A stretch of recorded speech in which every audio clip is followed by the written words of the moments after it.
तब लग कुशल न जीव कहूँ, सपने हूँ मन विश्राम, जब लग भजत न राम कहूँ, शोक धाम तज काम।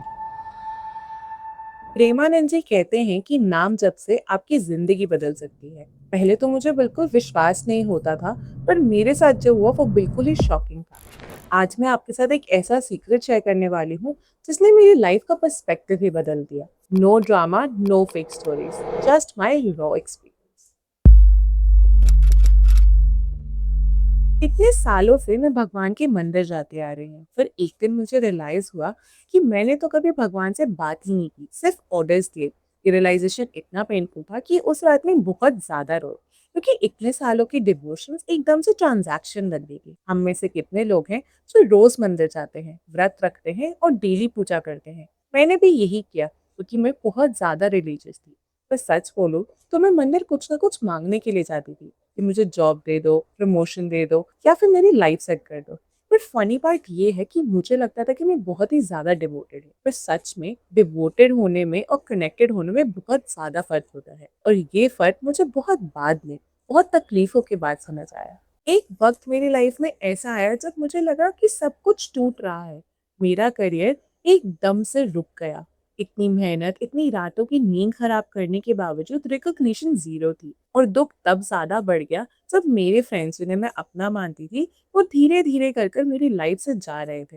वो फेज़ इतना ज़्यादा हार्ट ब्रेकिंग था कि मुझे समझ ही नहीं आ रहा था कि मैं क्या करूँ? ऊपर से फैमिली की रिस्पॉन्सिबिलिटीज़, घर का प्रेशर और रातों को तो नींद ही नहीं आती थी। सीधा लेट जाओ, आँखें बंद करो तो दिमाग शुरू कि कल क्या होगा? ये सब मैं कैसे सँभालूँगी? ये सब कब जाके ठीक होगा? और अंदर से एक ही सवाल बार-बार आता था कि अगर मैं इतनी पूजा-पाठ करती हूँ, तो मेरे साथ ही सब गलत क्यों होता है? उसी वक़्त प्रेमानंद जी महाराज की वीडियो सामने आई। मैंने सोचा प्रवचन होगा, सुन लेती हूँ। बैकग्राउंड में चला दिया, लेकिन एक लाइन ने सब रोक दिया। उन्होंने कहा, "तुम कुछ माँगो मत, पहले उन्हें अपना बनाओ।" ये लाइन सीधा दिल पे लगी, क्योंकि मैं इतने सालों से भगवान के पास जाती आ रही हूँ, पर रिश्ता रिश्ता तो शायद कभी बनाया ही नहीं, सिर्फ विश लिस्ट थी। ये रियलाइज़ करना बहुत ज़्यादा हैवी था, पर सच में यही वो मोमेंट था जहाँ एक्चुअली सब चेंज हो गया। तब मुझे नाम जप का कॉन्सेप्ट समझ में आया और मैं तुमसे सीधा बोलूँगी, मुझे लगता था कि नाम जप तो दादी और नानी का काम है, लोग बुढ़ापे में माला करते हैं, ये सब मेरे लिए नहीं है।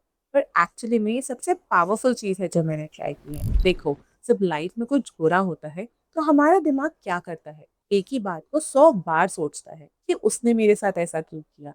अब मैं क्या करूँगा? मैं अगर बर्बाद हो गया तो लूप में, ना तुम खा सकते हो, ना सो सकते हो, ना कुछ काम कर सकते हो, क्योंकि तुम्हारे दिमाग में वो टेप कंटिन्यूअसली चल रहा होता है। नाम जप उस टेप को रोक देता है। जब तुम राधा राधा या राम राम जपते हो, तुम अपने दिमाग को एक एंकर दे रहे होते हो जिस पर वो टिक सके।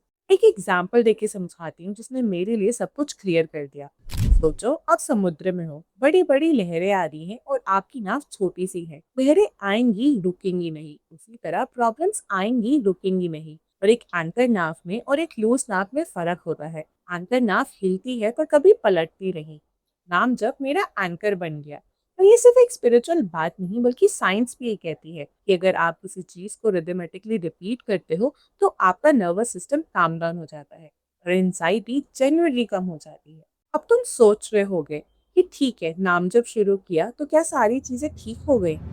नहीं, मैं तुमसे झूठ नहीं बोलूंगी, प्रॉब्लम्स गई नहीं, करियर रातों रात नहीं बदला, कोई मिरेकल नहीं हुआ। पर जो हुआ वो सच में बहुत ट्रांसफॉर्मिंग था। जब मैंने नाम जब शुरू किया, तो रिकॉग्निशन की भूख और डेस्पिरेशन खत्म होनी शुरू हो गई। जब मैं प्रूफ करना चाहती हूँ वाली एनर्जी खत्म हुई, तो चीजें अपने आप अलाइन होने शुरू हो गई। कब हुआ, कैसे हुआ, मैं एक्सप्लेन नहीं कर सकती, पर हुआ, सच में हुआ। जो लोग चले गए उनके लिए दर्द होना बंद हो गया। और ये जेन्युइनली समझ में आया कि जो लोग आज साथ नहीं हो, वो जिंदगी के सफर में सही नहीं थे। भगवान ने जगह बनानी है आगे के लिए। और सबसे बड़ा चीज, वैलिडेशन। मैं अपनी इतनी एनर्जी वेस्ट करती थी कि किसी ने कुछ नोटिस नहीं किया, अप्रिशिएट नहीं किया, लाइक नहीं किया, सपोर्ट नहीं किया। मैं कॉन्स्टेंटली किसी के रिएक्शन का वेट करती थी। पर नाम जप ने मुझे ऐसी जगह से कनेक्ट किया जहाँ से इतनी एनर्जी आती है कि अब बाकी सारी चीज़ें मैटर ही नहीं करती।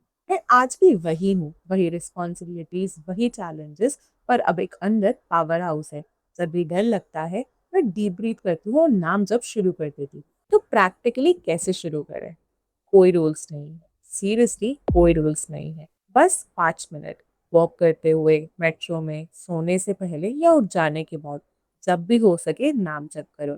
और शुरुआत में दिमाग भटकेगा, काफी ज्यादा भटकेगा, और ये नॉर्मल है क्योंकि दिमाग का काम तो यही है। पर तुम्हारा काम ये है कि जब तुम्हें रियलाइज हो कि भटक रहा है, उसे वापस नाम जप पर ले आओ। और एक और बात, मांगने के लिए मत जपो, कनेक्ट होने के लिए जपो। ट्रस्ट मी, तुम्हें डिफरेंस फील होगा।